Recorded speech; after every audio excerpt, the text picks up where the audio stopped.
तो रशिया जो कि भारत का एक ट्रेडिशनल पार्टनर है, वो अब पाकिस्तान से अपने संबंध ठीक करते हुए दिखाई दे रहा है। और अब एक बड़ा डेवलपमेंट ये भी हो रहा है कि रशिया जो है वो डेब्ट रिडन पाकिस्तान को करोड़ों डॉलर का इन्वेस्टमेंट करके उसकी जो पाकिस्तान स्टील मिल है उसे रिवाइव करने वाला है, जो कि आप इस इमेज के अंदर देख सकते हो। 1970s के समय पर यह स्टील मिल रशिया के ही सपोर्ट से पाकिस्तान ने बनाई थी और यह पाकिस्तान का सबसे बड़ा इंडस्ट्रियल इंफ्रास्ट्रक्चर है। रशिया के जो एक्सपर्ट्स हैं उन्होंने पाकिस्तान के अंदर विजिट किया है कि एक रिवाइवल प्लान रशिया बना सकता है। अब ये कंसर्न भारत के लिए एक बड़ा है, जिसके बाद रशिया ने पाकिस्तान के साथ में अपने डिफेंस रिलेशन को ठीक किया है, जहां पर सुपर केम नाम का ड्रोन पाकिस्तान को रशिया सप्लाई कर रहा है। Even S-350 air defence system को भी सप्लाई करने की बात दोनों देशों के बीच में बहुत जोरों शोरों से चल रही है। नमस्कार दोस्तों, रशिया जो कि भारत का एक ट्रेडिशनल पार्टनर है, वो अब पाकिस्तान से अपने संबंध ठीक करते हुए दिखाई दे रहा है। वही पाकिस्तान जो काफी समय से यूनाइटेड स्टेट्स ऑफ अमेरिका के क्लोज था, बट अब ये क्लोजनेस जो है वो कम होती हुई दिखाई दे रही है, जिसके बाद रशिया ने पाकिस्तान के साथ में अपने डिफेंस रिलेशन को ठीक किया है, जहां पर सुपर केम नाम का ड्रोन पाकिस्तान को रशिया सप्लाई कर रहा है। Even S-350 air defence system को भी सप्लाई करने की बात दोनों देशों के बीच में बहुत जोरों शोरों से चल रही है। और अब एक बड़ा डेवलपमेंट ये भी हो रहा है कि रशिया जो है वो डेब्ट रिडन पाकिस्तान को करोड़ों डॉलर का इन्वेस्टमेंट करके उसकी जो पाकिस्तान स्टील मिल है उसे रिवाइव करने वाला है, जो कि आप इस इमेज के अंदर देख सकते हो। 1970s के समय पर यह स्टील मिल रशिया के ही सपोर्ट से पाकिस्तान ने बनाई थी और यह पाकिस्तान का सबसे बड़ा इंडस्ट्रियल इंफ्रास्ट्रक्चर है, जो कि पाकिस्तान काफी समय से रिवाइव करना चाह रहा है, जो कि हो नहीं पा रहा है। बट अब रशिया की से शायद ये पाकिस्तान कर लेगा। तो दोस्तों यहां पर क्या रिसेंट डेवलपमेंट हुए हैं, ये स्टील मिल है क्या, इसका क्या इतिहास रहा है, यहां पर क्या हुआ है। देखो, पाकिस्तान स्टील मिल जो कि कराची से थोड़ी ही दूर, आपको लगभग 40 किलोमीटर दूर एक गिगांटिक पाकिस्तानी इंडस्ट्रियल इंफ्रास्ट्रक्चर दिखाई देगा, जो कि पोर्ट मोहम्मद बिन कासिम के पास में है। और इवन ये जिस जगह पे है, यहां पर इस पोर्ट की वजह से ही सारा कोल और आयरन और इंपोर्ट होता है। 1956 के अंदर पाकिस्तान को लगा कि यार हम लोगों को खुद का एक स्टील प्लांट बनाना चाहिए, और फिर उन्होंने उस समय पर रशिया से कांटेक्ट किया। रशिया ने भी अपने एक्सपर्ट्स को पाकिस्तान के अंदर भेजा था और उस समय पर डिस्कशन हुआ था कि इस तरीके की स्टील मिल पाकिस्तान के अंदर बनाई जा सकती है, जिसके रॉ मटेरियल इंपोर्ट किए जाए, पाकिस्तान उससे स्टील बना के अपने देश के अंदर प्रयोग करे।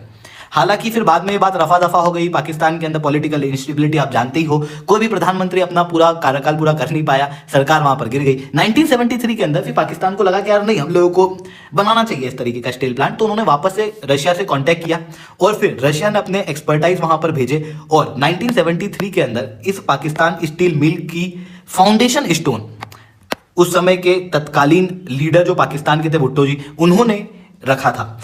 फिर उसके बाद सोवियत यूनियन ने केवल एस्टेब्लिशमेंट में ही मदद नहीं की, बल्कि और भी काफी सारी चीजों में पाकिस्तान को मदद की थी इस पाकिस्तान स्टील प्लांट को एस्टेब्लिश करने के अंदर, जहां पर पाकिस्तान के अंदर रशिया के साइंटिस्ट भी आए, जिन्होंने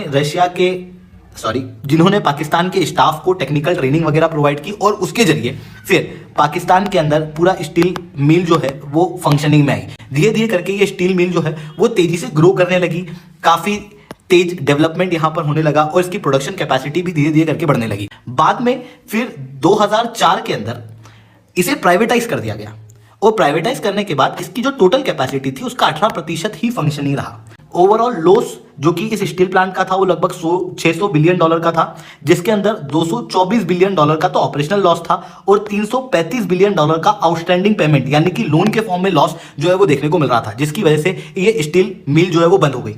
अब पाकिस्तान जो कि आर्थिक संकटों से गुजर रहा था, साथ में पॉलिटिकल संकट भी थे और ग्लोबल जियोपॉलिटिक्स के अंदर इस समय पर बड़े चेंज हो रहे थे। भारत के रिलेशन रशिया से तो अच्छे थे ही, साथ में यूनाइटेड स्टेट्स ऑफ अमेरिका से भी अच्छे होने लगे और पाकिस्तान को सपोर्ट जो है वो नहीं मिला, जिसके कारण से पाकिस्तान स्टील मिल, जिसे वो अपनी कमजोर अर्थव्यवस्था के अंदर रिवाइव करके नए एम्प्लॉयमेंट क्रिएट करना चाहते थे, वो कर नहीं पाए।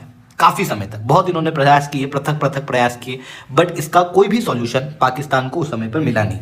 इवन जो लोग आप देख सकते हो कि आपको जिस चीज को फील करना कि यार 2008 के अंदर लगभग 17,000 लोग इस मिल के अंदर काम कर रहे थे, 2020 तक आधे लोग निकाल दिए गए, आधे लोग अब इंडस्ट्री में ही नहीं है, तो वो लोग फिर प्रोटेस्ट वगैरह करेंगे, भूखमरी से गुजरेंगे। इस तरीके की स्थिति इस स्टील मिल की वजह से उत्पन्न हो रही थी, जिससे पाकिस्तान काफी परेशान भी था।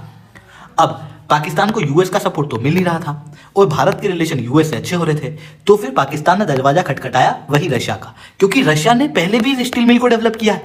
और अब रशिया के जो एक्सपर्ट्स हैं उन्होंने पाकिस्तान के अंदर विजिट किया है और अपनी इच्छा भी जाहिर कर दी है कि एक रिवाइवल प्लान रशिया बना सकता है पाकिस्तान की इस स्टील मिल को रिवाइव करने के लिए।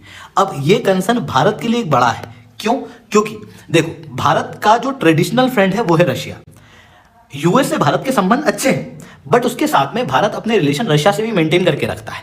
जहां पर रशिया ने वॉर किया, ग्लोबल लेवल पे हर कंट्री रशिया के विरुद्ध थी, हम साथ में खड़े रहे। ऑयल ट्रेड की बात आई तो हम लोगों ने रशिया का सपोर्ट किया, और रशिया ने भी इतिहास के अंदर भारत का हर जगह पे साथ दिया है। बट अब आप देख सकते हो कि रशिया जो है उसका स्टैंड थोड़ा सा बदलता हुआ दिखाई दे रहा है। उसके रिलेशन पाकिस्तान से पहले से बुरे नहीं थे, ऐसा नहीं था कि पाकिस्तान और रशिया दुश्मन थे, पहले से नॉर्मल न्यूट्रल रिलेशन थे। पर अब पाकिस्तान और रशिया के रिलेशन बेहतर होते हुए दिखाई दे रहे हैं, जहां पर रशिया ने सुपरकेम नाम का एक ड्रोन, जो कि खुद रशिया युद्ध के अंदर यूज कर रहा है, वो पाकिस्तान को देने का प्रॉमिस कर दिया है। S-350 की बात हो रही है, ये हथियार दिया जा रहा है, जबकि रशिया ने भारत को 2010 के अंदर अश्योर किया था कि वो कोई भी हथियार पाकिस्तान को नहीं देंगे।